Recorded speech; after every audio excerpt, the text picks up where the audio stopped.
네, 출애굽기 4장 18절에서 26절까지의 말씀 우리가 한 목소리로 같이 읽도록 하겠습니다. 같이 읽습니다. 모세가 그의 장인 이드로에게로 돌아가서 그에게 이르되 내가 애굽에 있는 내 형제들에게로 돌아가서 그들이 아직 살아 있는지 알아보려 하오니 나로 가게 하소서. 이드로가 모세에게 평안히 가라 하니라. 여호와께서 미디안에서 모세에게 이르시되 애굽으로 돌아가라. 내 목숨을 노리던 자가 다 죽었느니라. 모세가 그의 아내와 아들들을 나귀에 태우고 애굽으로 돌아가는데 모세가 하나님의 지팡이를 손에 잡았더라. 여호와께서 모세에게 이르시되 내가 애굽으로 돌아가거든 내가 내 손에 준 이적을 바로 앞에서 다 행하라. 그러나 내가 그의 마음을 완악하게 한즉 그가 백성을 보내주지 아니하리니 너는 바로에게 이르기를 여호와의 말씀에 이스라엘은 내 아들 내 장자라. 내가 내게 이르기를 내 아들을 보내주어 나를 섬기게 하라 하여도 내가 보내주기를 거절하니 내가 내 아들 내 장자를 죽이리라 하셨다 하라 하시니라. 모세가 길을 가다가 숙소에 있을 때에 여호와께서 그를 만나사 그를 죽이려 하신지라. 시보라가 돌칼을 가져다가 그의 아들의 포피를 베어 그의 발에 갖다 대며 이르되 당신은 참으로 내게 피난편이로다 하니 여호와께서 그를 놓아 주시니라. 그때에 시보라가 피난편이라 함은 할례 때문이었더라. 아멘.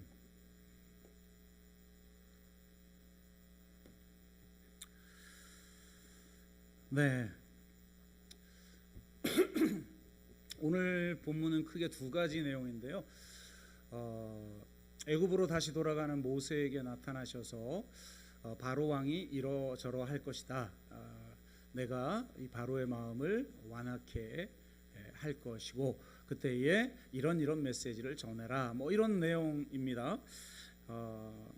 그리고 후반부에는 이제 모세의 부인 시보라가 관련된 그런 사건이 나오는데요.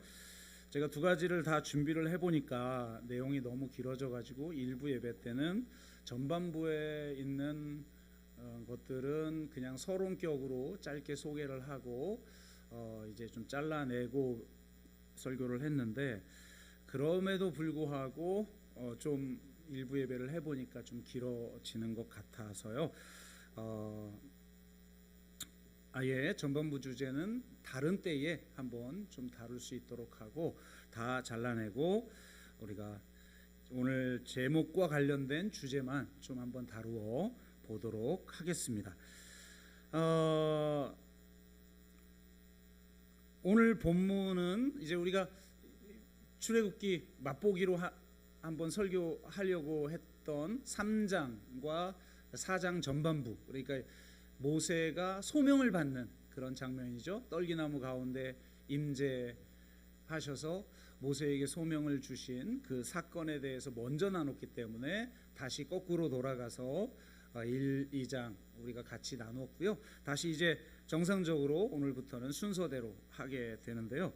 모세가 소명을 받는 사건을 감싸고 있는 사건들이 존재하는데 그 사건에 등장하는 두 사람이 장인 이드로와 모세의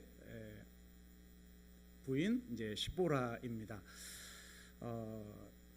이 구조처럼 모세를 감싸고 위로하고 힘이 되어준 사람으로 인해서 모세가 자신의 사명을 온전히 감당할 수 있었다라고 하는 그런 내용이 될 텐데요. 오늘 그 내용을 함께 나누어 봄을 통해서 우리 또한 누군가에게 위로가 되고 힘이 되어주는 사람, 우리가 서로가 서로에게 위로가 되고 힘이 되어주는 그런 사람이 되기를 주의 이름으로 축복합니다.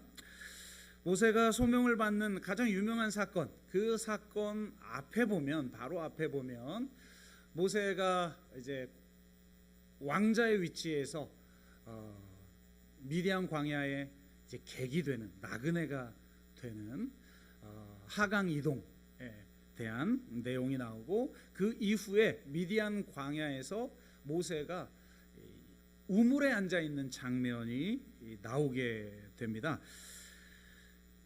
그 우물에 미디안 제사장의 7딸이 와서 물을 길어 구유에 채우고 양떼에게 먹이려고 하는데, 그때 다른 목자들이 이들을 쫓아냅니다. 그러니까 고대 근동에서는 이 우물이라는 게 굉장히 중요하죠. 그래서 우리 창세기 같이 말씀 나눌 때 이삭의 우물을 가지고 계속 싸우잖아요. 네. 그런데 이삭이 양보하는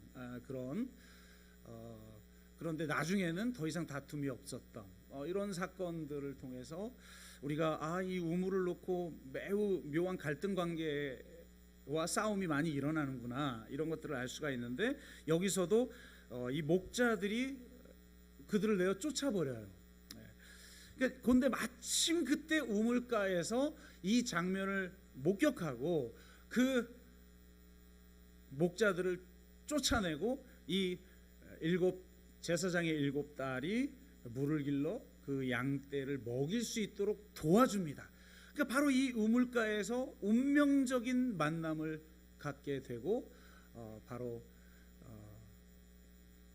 그의 부인 시보라를 만나게 되어지는 거죠. 가만히 보면 성경에서 보면 이 우물가에서 어떤 역사들이 많이 일어나요. 아브라함의 종이 이삭의 아내감을 얻으려고 아브라함의 고향으로 갔을 때 리브가, 레베카라고도 하고, 이 리브가를 이 종이 어디서 만나죠? 그죠? 우물가에서 만나죠.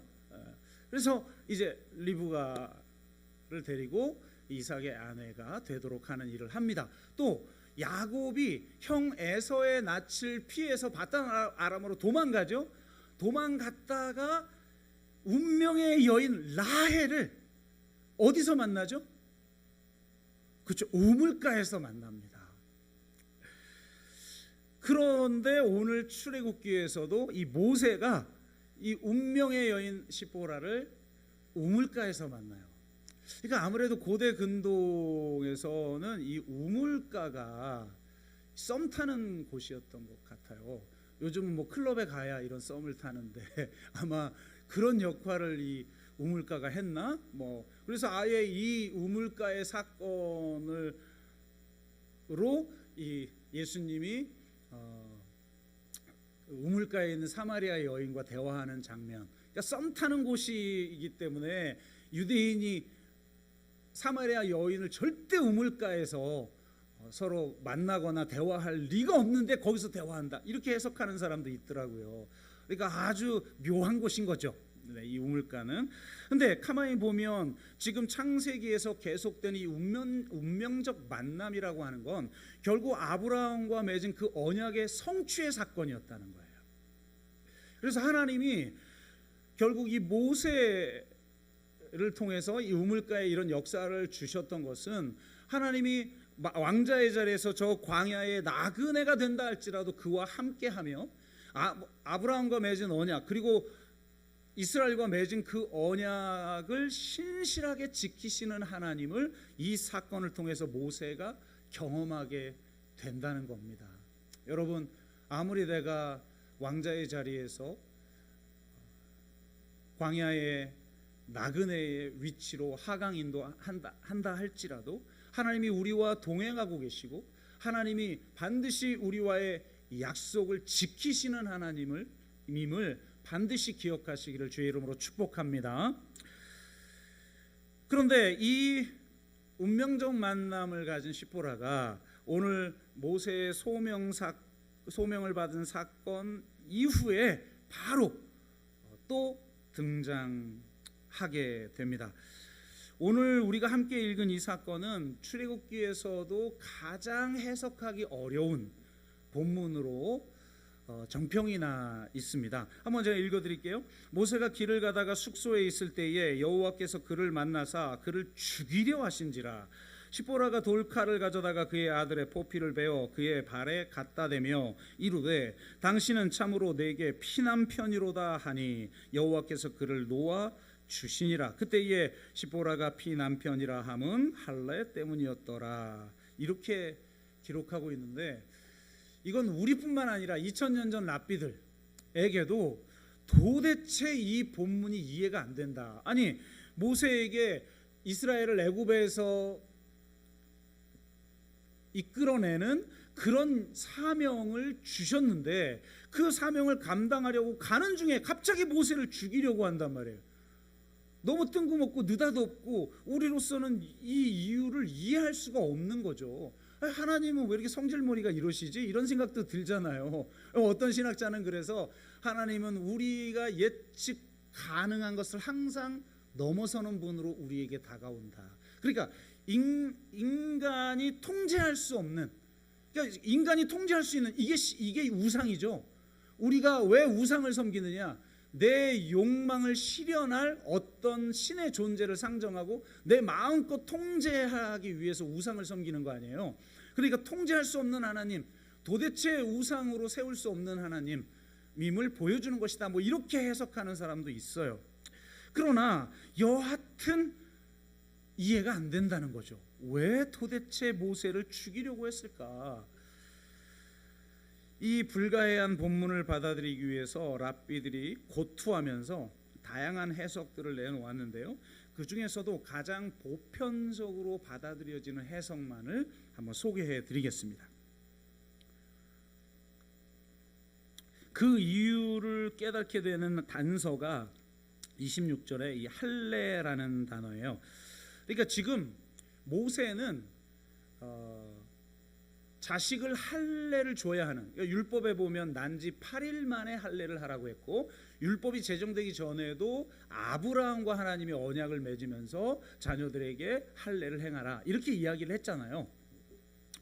그러니까 난지 8일 만에 할례를 해야 되는 상황이었을 것이다. 그런데 이 소명받는 장면 전에 보면 이미 아들을 낳았잖아요. 한참 전에 게르솜이라고. 그런데 왜 또 이 무슨 아들의 할례, 자녀의 할례 문제가 걸려 있지라고 하는데, 후반부에 보니까 모세에겐 또 다른 아들이 있다는 거, 엘리에셀이라고 하는 아들이 있다라는 것을 우리가 알게 되는데, 그래서 랍비들은 이때 자녀를 낳은 것이다. 그러니까 자녀를 둘째를 낳았는데 이때 하나님이 야, 너를 죽이려는 자가 다 사라졌으니 지금 애굽으로 가라라고 했다는 거예요. 그래서 할례를 행하지 못하고 여행을 떠나게 되었는데, 그래서 이제 할례를 행하지 못한 거죠. 이 모세는 여행 중이어서 숙소를 찾느라 할례를 행하지 못한 것으로 보인다라는 겁니다. 그러니까 여행 중에 할례를 하지 못하는 건 용납이 되었다라는 거예요. 이걸 여호수아 5장을 가지고 해석을 하는데, 여러분 이스라엘이 이 가나안으로 이제 요단강을 건너서 가나안으로 들어갔을 때 첫 번째 전투가 여리고 전투잖아요. 근데 이 여리고 전투 가장 강한 성 중에 하나죠. 근데 이 첫 번째 전투를 앞두고 여리고가 보이는 평지에서 이스라엘 전체에게 할례를 행하라고 해요. 이건 사실 전략적으로 말이 안 되는 거죠. 우리는 창세기 강해를 같이 말씀을 나눴으니까 잘 알잖아요. 야곱에게는 12아들만 있는 게 아니라 딸 하나가 있었는데 세겜이 그 딸을 겁탈을 합니다. 그런데 너무 사랑하여서 결혼하기를 원한다고 했을 때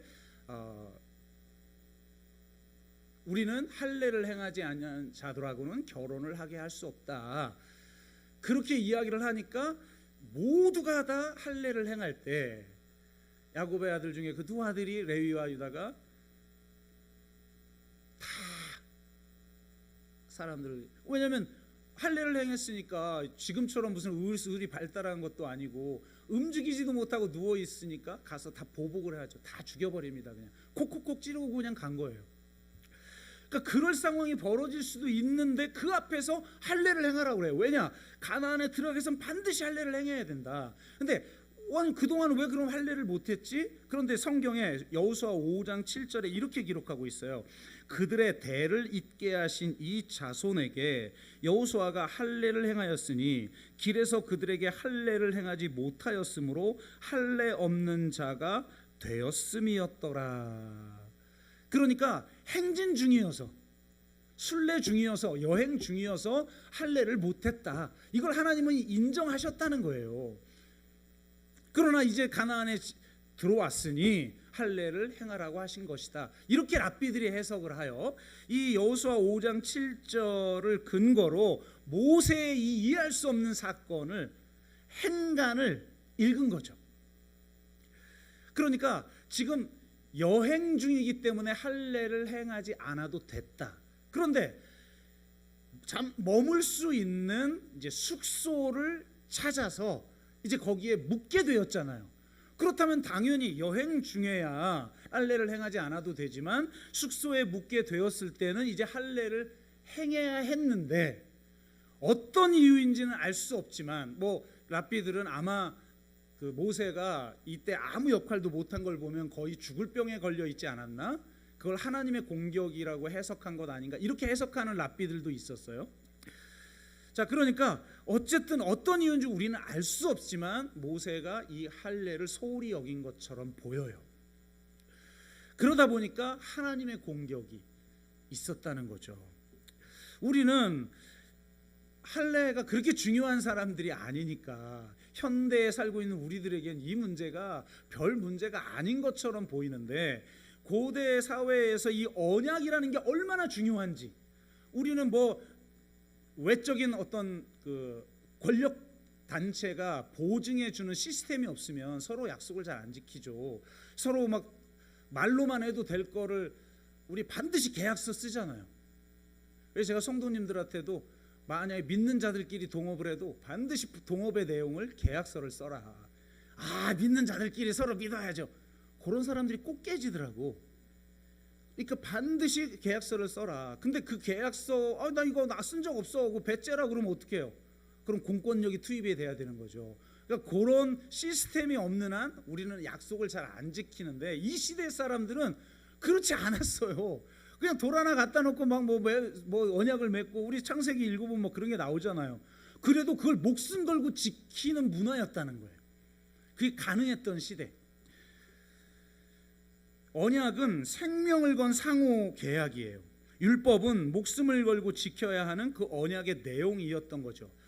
그 중에서도 중요한 게 할례예요. 할례는 여러분 그냥 해도 되고 안 해도 되는 이런 게 아니라 구원론과 관련된 거였어요. 그래서 사도 바울이 초대 교회에서 가장 심각한 문제를 가지고 막 싸우고, 그래서 갈라디아서나 그 다음에 로마서나 이런 서신서가 나오게 된 계기가 이 할례 문제 때문이었던 거거든요. 율법의 행위라고 하는 소위 그런 정도로 이게 중요한 문제였단 말이에요. 그럼 도대체 하나님은 왜 도대체 이 할례를 이렇게 중요하게 여겼는가? 그건 우리가 아브라함을 통해서 깨닫게 되어지는데, 이 할례라고 하는 형식의 언약은 언약의 당사자에게 헌신을 요구하는 조약이에요. 여러분, 작고 초라한 지팡이를 하나님이 하나님의 지팡이로 만드셨다. 우리 얼마나 은혜가 돼요. 그래서 우리가 가지고 있는 혹은 나 같은 작고 초라한 존재를 통해서 하나님은 우리가 그것을 바칠 때 하나님은 하나님의 지팡이로 여기신다. 은혜가 되죠. 그때 은혜가 안 됐어요? 그렇구나. 저도 막 은혜가 되는 거예요. 제가 별 볼 일 없는 존재인 것 같은데 작고 초라한 지팡이로도 하나님은 하나님의 지팡이로 삼으셔서 출애굽의 역사를 일으키시는 분이다. 설교를 하면서도 저도 은혜가 되더라고요. 근데 우리는 이런 것만 이야기한단 말이죠. 그런데 그런 하나님의 지팡이의 역사가 일어나려면 뭐가 필요하냐? 헌신이 필요한 거예요. 여러분, 언약 체결 양식이 두 가지가 있다고 그래요. 학자들에 의하면. 고대 근동의 문헌들을 공부를 해보니까, 연구해 보니까 하나는 왕의 하사 조약이고 다른 하나는 봉주권 조약이에요. 이 언약을 맺을 때 양식이 약간 달라요. 왕의 하사 조약은 왕이 신하들에게 선물을 베풀 때 맺는 언약 형식이에요. 그러니까 봉주권 조약은 신하가 혹은 이게 지배받은 어떤 땅의 왕이 그 대제국 황제와 언약을 맺는, 그 사람을 나의 군주로 이렇게 고백하면서 맺는 양식인데, 이것은 복종과 헌신을 다짐하는 조약의 내용이 담겨 있어요. 그러니까 우리는 그냥 막 성경을 읽을 수밖에 없는데, 학자들은 그냥 보이겠죠, 눈에. 아브라함이 언약을 2번 맺는데 15장, 우리가 그렇게 좋아하는, 사도 바울도 믿음으로 아브라함을 의롭게 여기셔서 그가 믿음의 조상이 되었다라고 하는 근거가 되는 본문, 바로 창세기 15장이죠. 하나님이 일방적으로 언약을 맺으세요. 근데 그 내용을 쭉 보면, 학자들이 보면 딱 이게 보이는 거죠. 아, 이거 왕의 하사 조약 형식으로 언약을 맺고 있다. 실제로 아브라함은 아무것도 하지 않아요. 그냥 쪼갠 고기 사이로 타는 횃불이 지나가면서 하나님이 일방적으로 아브라함에게 주실 축복을 선언하죠. 아, 얼마나 은혜가 돼요. 그런데 그것만 있지 않다는 거예요. 아브라함 17장으로 가면 할례를 요구해요, 하나님이. 그런데 그 내용을 쭉 보면, 학자들이 딱 보면 그냥 이건 봉주권 조약 형식으로 언약을 맺고 있네, 그냥 보이는 거죠. 우리 눈에는 안 보이지만. 무슨 말이냐면, 이 할례라고 하는 것은 한마디로 하나님 나라 백성으로서 내가 살겠습니다, 오직 한 분 하나님만 경외하며 당신의 말씀에 순종하며 살겠습니다라고 하는 헌신 조약이라는 거예요. 하나님은 그걸 우리에게 요구하셔요. 우리는 15장만 가르친단 말이에요. 한국교회 복음에는 15장만 있어요. 나에게 일방적으로 주시는 은혜 얼마나 감사한가. 물론 감사하죠. 그러나 17장을 제외시켜버렸어요. 우리의 복음은. 물론 순서는 명확합니다. 은혜가 먼저이고 헌신 요구가 나중이에요. 그러니까 복음이죠. 헌신 요구를 하고 그거를 네가 잘 지키면 구원해 줄게, 이러면 구원받을 사람이 누가 있겠어요. 그러나 분명히 2가지가 함께 우리에게 요구되어진다. 그것은 우리에게 무거운 멍에를 매게 하려고 하는 게 아니에요. 주님도 말씀하시잖아요. 나의 멍에를 매라. 우리는 멍에도 매려고 하지 않아요. 17장을 외면해요. 하나님의 그 헌신 요구를 외면해요. 그런데 놀랍게도 내가 실제로 그 멍에를 매면 이 멍에는 가볍고 온유하고 자비하고 쉬워요. 진짜 자유는 은혜를 누릴 때만 주어지는 게 아니에요. 무엇으로부터의 자유는 누릴 수가 있겠지만, 진짜 자유, 무엇에로의 자유, 무엇으로의 자유, 그 자유는 헌신을 통해서 주어지고 진짜 하나님의 복이 무엇인지를 누릴 수 있게 되는 거예요. 하나님의 헌신을 왜 요구하느냐? 우리를 괴롭히려고? 율법의 또 다른 율법에 사로잡히게 하려고 하는 게 아니라 진짜 자유를 경험하게 하려고, 더 높은 수준의 자유를 경험하게 하려고, 그리고 그 자유로 인해 누리는 하나님의 역사하심과 축복들을 경험하게 하시려는 거예요. 그러니까 내가 정말 질적으로 탁월한, 처음 신앙생활을 시작할 때 나의 죄를 사하신 우리 주님의 은혜, 이렇게 누렸던 그 은혜보다 더 질적으로 위대한, 이건 경험해 본 사람들은 알겠죠? 그 은혜를 하나님이 경험시키려고 하는 거예요. 그 할례가 있어야 여리고성의 역사를 경험하는 것이고, 모세의 아들에게 하는 그 할례가 있어야 진정한 출애굽의 기적의 역사를 경험하게 되는 거예요. 그래서 너무나 중요한 사건인데 모세가 가볍게 여긴 거죠.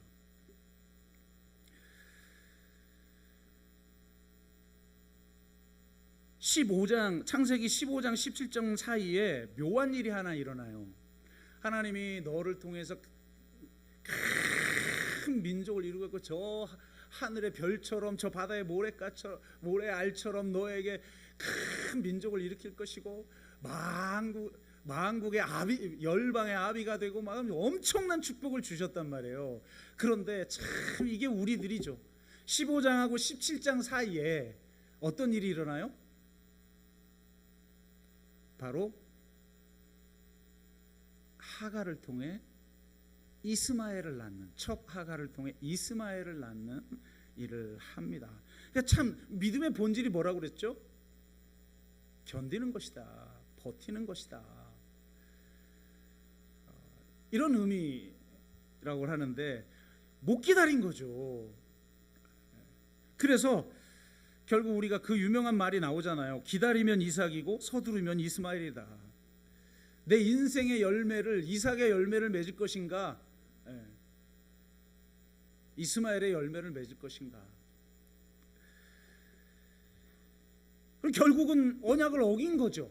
그러니까 이 언약을 어긴 것에 대한 대가를 지불해야 돼요. 죽어야 되죠. 그래서 하나님은 아브라함을 죽입니다. 무엇으로 죽입니까? 할례로 죽입니다. 쉽게 한번 어겼다고 해서 그렇게 우리를 벌하시는 분이 아니시잖아요. 그 자신의 언약을 지키기 위해서, 성취시키기 위해서 인내하고 참으시고 은혜를 베푸시는 분이 하나님이잖아요. 그래서 죽이긴 죽여야 되는데 그의 목숨을 거두는 게 아니라 할례를 행하라고 하는 거예요. 할례의 본질은 포피를 베어내는 데 있지 않아요. 할례의 본질, 모세가 그래서 계속 이걸 말하죠. 모세 오경을 보면 마음의 할례인 거예요. 마음의 할례라는 게 뭐냐? 내가 죽는 거예요. 벌하는 것 같지만 그게 은혜인 거죠. 그래서 할례를 하고 나서 낳은 자식이 이삭이에요. 할례를 하기 전에 낳은 자식이 이스마엘인 거죠. 내가 죽으면 이삭이라는 열매를 맺는 것이고, 내가 죽지 못하면 이스마엘이라는 열매를 맺게 되는 거예요. 그러니까 여러분이 죽어야 돼요. 마음의 할례를 행해야 돼요. 하고 싶어도 안 되죠. 그래서 주님이 이 땅에 오신 거예요. 도저히 우리가 상상할 수도 없는, 우리의 상상 넘어, 우리의 이성 넘어, 우리의 예상을 넘어서는 그 극적 사랑, 극적인 자기 비하와 자기 낮춤과 그 겸손과 그 희생과 그 사랑의 경험이 나를 죽게 하는 거예요. 그래서 구원의 본질은 야, 인지적으로 내가 동의했으니까 나는 이제 천국 갈 티켓 딴 내가 아니라 내가 그리스도와 함께 진짜 죽는 거예요. 이게 구원이에요. 아멘. 내가 그리스도와 함께 죽고 그리스도와 함께 사는 거예요. 진정한 마음의 할례가 일어나는 거죠. 하나님을 진짜 만난 사람은 거듭난 사람이에요. 새로운 존재가 되는 거예요. 생명의 새로운 씨앗이 우리 안에서 열매 맺기 위해서 자라는 거예요. 할례의 정말 중요한 의미는 여호수아 그 할례를 행하라고 명령하는 장면에 보면 어떤 의미인지 해설을 해주는데, 애굽의 수치를, 그러니까 포피를 잘라내는 게 뭐냐면 애굽의 수치를 잘라내는 것이다. 애굽의 수치가 뭡니까? 애굽의 노예로 살았던 거죠. 그런데 문제는 뭐냐? 진짜 외적으로 할례를 해서 되지 않는 게 뭐냐면 마음의 할례를 왜 해야 되느냐? 우리는 계속 수치를 가지고 살아요. 출애굽을 경험한 수많은 사람들이, 심지어 홍해라고 하는 사건은 세례의 사건으로 스데반이 해석을 하는데, 홍해에서 세례를 거쳐서 이제 가나안을 향해 나아가는 백성들의 삶을 보세요. 계속 애굽의 수치 가운데 있어요. 끊임없이 조금만 어려우면 애굽으로 돌아가야지, 자기들이 못 살겠다고 그래놓고. 여러분, 이거 굉장히 무서운 거예요. 인간의 이성이라는 걸 그렇게 신뢰하지 마세요. 여러분의 머리, 여러분의 감정을 그렇게 신뢰하지 마요. 인간은 끊임없이 기억을 왜곡시키고 판단을 왜곡시키는 존재예요. 자기가 못 살겠다고 부르짖어서 하나님이 긍휼히 여겨서 그들을 건졌더니 그때가 더 낫대. 그때가 나았어야 내가 돌아갈 수 있고, 지금 내 고생을 자기 식대로 해석하는 거죠. 그래서 은혜 가운데 있지 않는 사람들은 항상 그 비극과 부정을 극대화시켜요. 왜? 내 지금의 감정을 정당화해야 되니까. 그래서 이거를 기억의 왜곡을 통해서 그때가 더 살기 좋았어, 지금은 힘들어, 이런 공식을 만들어내니 어떻게 이걸 이겨내요? 사실은 이 앞에 제가 잘라낸 부분이 중요한 게, 성자적 영성이 왜 중요한지 아느냐? 마음을 다스리는 문제가 정말 중요하다. 왜? 생명의 근원이 거기서 나오니까. 아니, 하나님의 정의, 하나님의 공의, 이것이 완전히 이루어진 세상이 됐어요. 근데 내 마음은 지옥이야. 그럼 어떻게 천국을 누려요? 왜 제가 성자적 영성과 혁명가적 영성을 함께 항상 강조하느냐? 둘 다 있지 않으면 온전하지 않아요. 그러니까 이 애굽의 수치, 끊임없이 고난 앞에서 원망하고 다시 애굽으로 돌아가려고 환애굽을 하려고 하는 그 노예 근성, 고아처럼 사랑받지 못한 자로서 원망을 늘어놓는, 성경에 보면 내가 참 아비가 되어 참 어미가 되어 그들을 건져내었고 내가 그들을 품에 안았고 그들을 애굽에서 인도하내어 지금 광야에서도 그를 보살펴주고 있고 그들에게 젖과 꿀이 흐르는 땅으로 인도하려고 한다. 그런데 성경에 보면 바로 그 구절이 나온 구절에 우리를 죽이려 합니까? 그러고 원망해요. 하나님은 내가 너의 부모다라고 말하는데 난 고아예요 이러는 거죠. 예수님이 오직하면 이걸 또 사용해요. 너희를 고아와 같이 버려두지 아니하리라. 아멘. 근데 진짜 마음의 할례를 받지 않는 사람은 계속 고아처럼 행동해요. 노예처럼 행동해요. 끊임없이 애굽으로 돌아가려고 하고 끊임없이 어린 양 피려고 하고 끊임없이 고아처럼 땡깡 부리고 원망하고 걱정하고 근심하고 답답한 거예요. 왜 애굽의 수치를 계속 너희가 짊어지려 하느냐? 그걸 잘라내라는 거예요. 아멘. 그래야만 하나님의 축복을 온전히 경험할 수 있고 그것을 누릴 수가 있다. 그래서 이게 지금 할례가 이렇게 중요한데 모세가 왜 그런지 몰라도 뭔지 우리는 본문에 안 나타나니까 잘 모르겠어요. 그런데 할례를 놓쳐요. 그러니까 하나님의 공격을 받는데 다행인 건 바로 그 자리에 누가 있었냐? 십보라가 있었어요.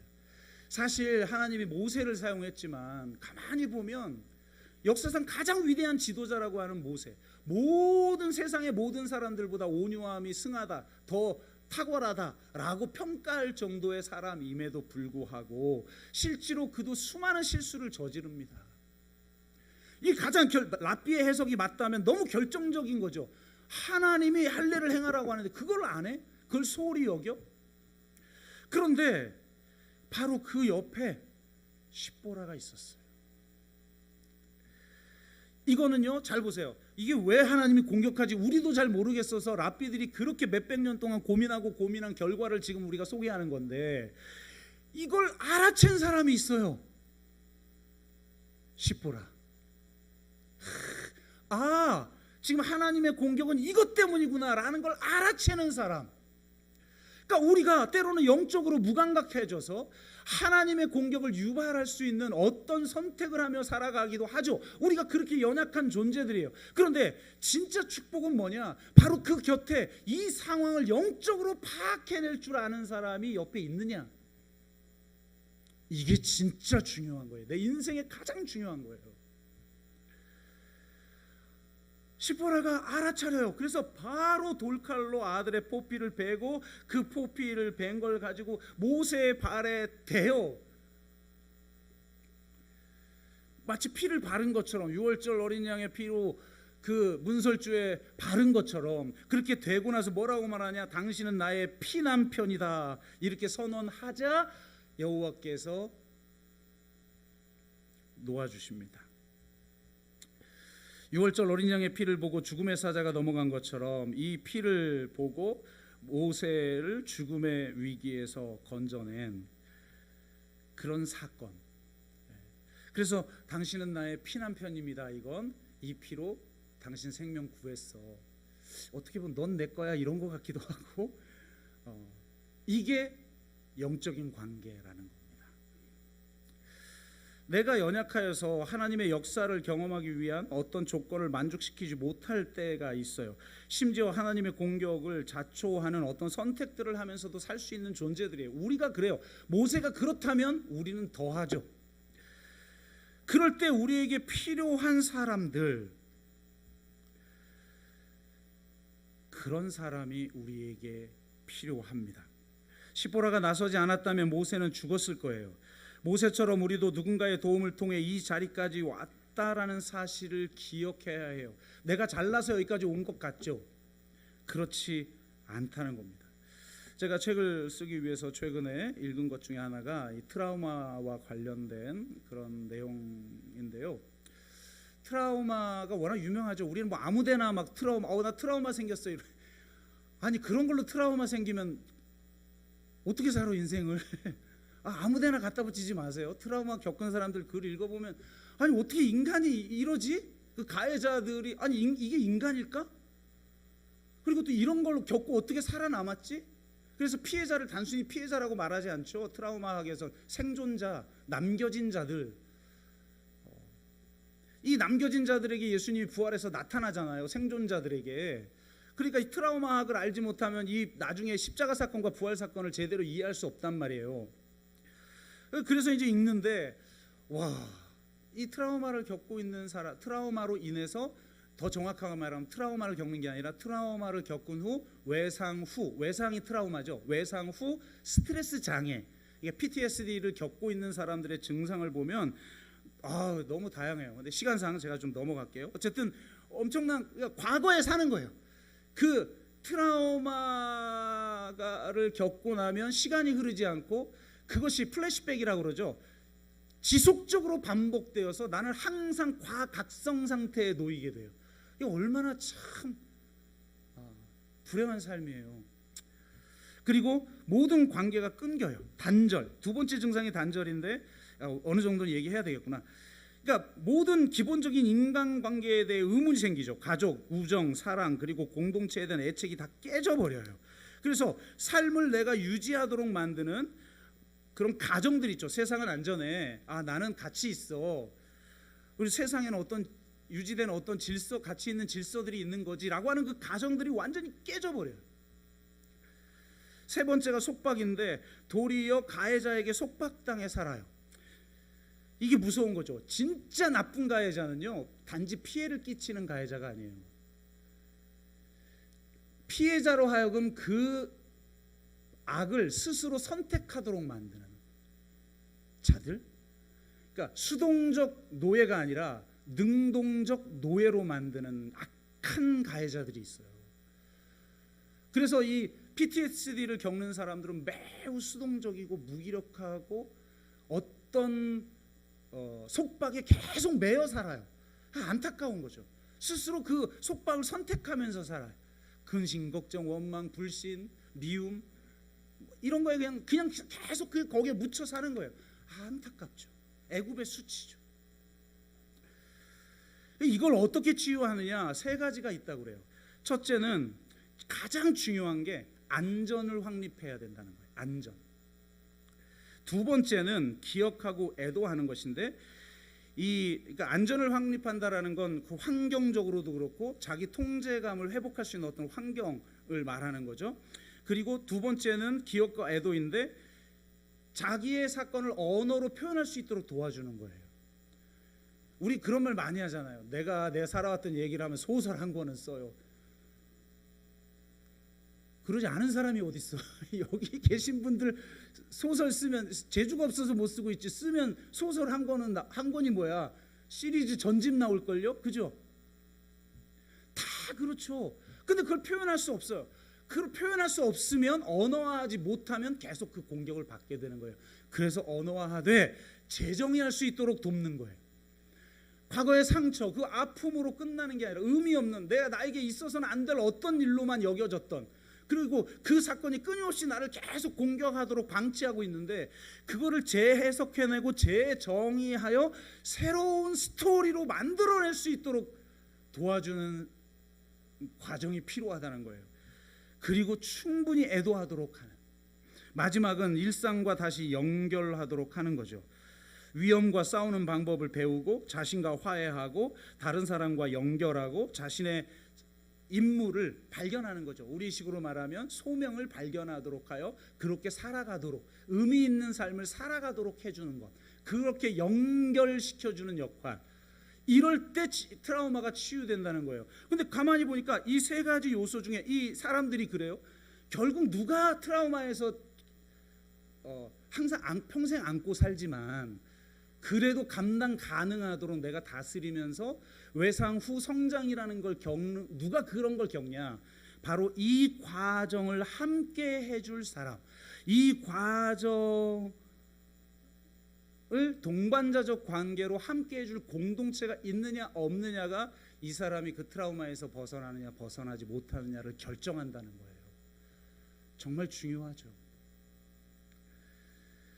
그러니까 진짜 우리가 해야 할 역할이 뭐냐? 교회가 해야 할 역할이 뭐냐? 안전하다. 너는 고아와 같이 버려진 자가 아니다. 네가 어떠해도 널 사랑해. 이걸 보여줄 수 있는 공동체여야 된다는 거예요. 그리고 그의 인생을 재정의시켜서 그가 그동안 해석했던 자기 인생의 스토리가 아닌 새로운 스토리를 써주는 거예요. 저도 예수 그리스도를 만나서 제 인생의 스토리를 다시 썼거든요. 그 전까진 저는 그냥 죽어 마땅하고 자살하려고도 했고 수많은 방황도 경험했고 그랬는데 그 열등의식, 패배의식에 사로잡혔던 제가 하나님을 만나 십자가와 부활로 내 인생을 다시 본 거예요. 그런데 여러분, 이게 저 혼자 내가 잘나서 이렇게 됐다? 아니잖아요. 이 수많은 십보라들이 제 삶에 있었던 거죠. 그래서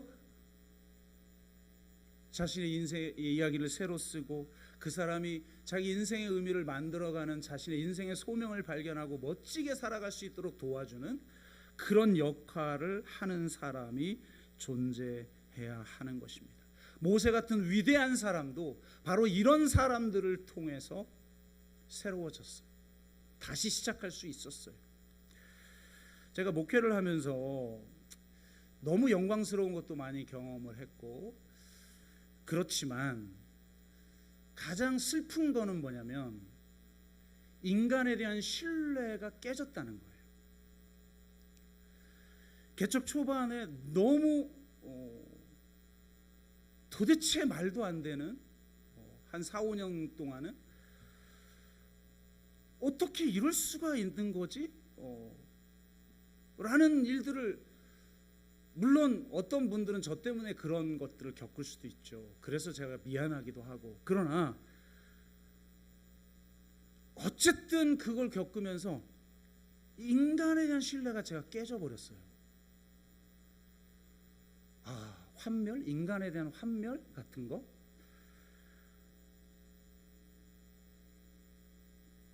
이게 깨지고 나니까 위축되고 물러나지고 거리를 두게 되고 자꾸 내면으로 더 집거하게 되고 이렇게 되는 거죠. 또 떠나겠지, 또 배신하겠지, 이런 거죠.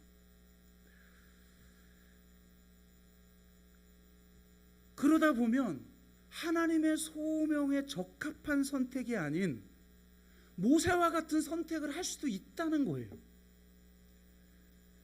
아니, 어떻게 지금 모세 같은 사람이 인류 역사상 가장 위대하고 하나님과 가장 가까웠고 가장 큰 축복을 누린 사람이 할례를 하지 않아서 하나님의 공격을 받냔 말이에요. 우리는 그런 사람들이라는 거예요. 그럴 때 그 연약함으로부터 우리를 구해줄 십보라와 같은 사람이 있어야 된다는 거죠.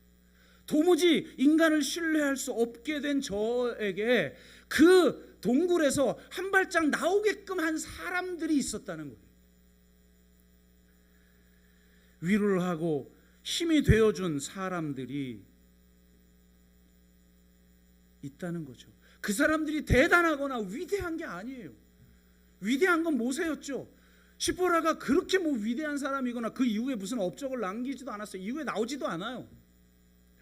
그럼에도 불구하고 바로 그런 사람들을 통해서 우리는 회복되고 인간에 대한 신뢰. 물론 저는 목회 원칙이 있어요. 사람은 신뢰의 대상이 아니라 사랑의 대상이다.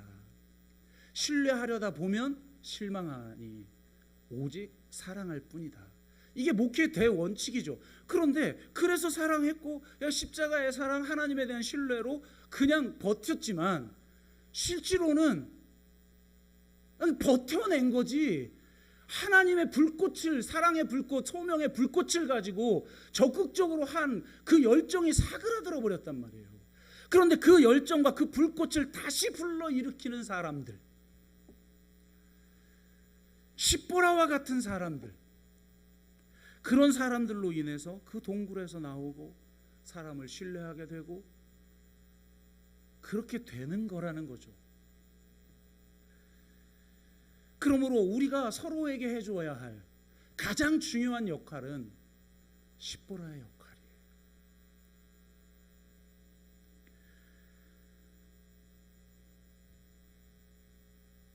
그 역할을 하려면 영적으로 깨어 있어야 돼요.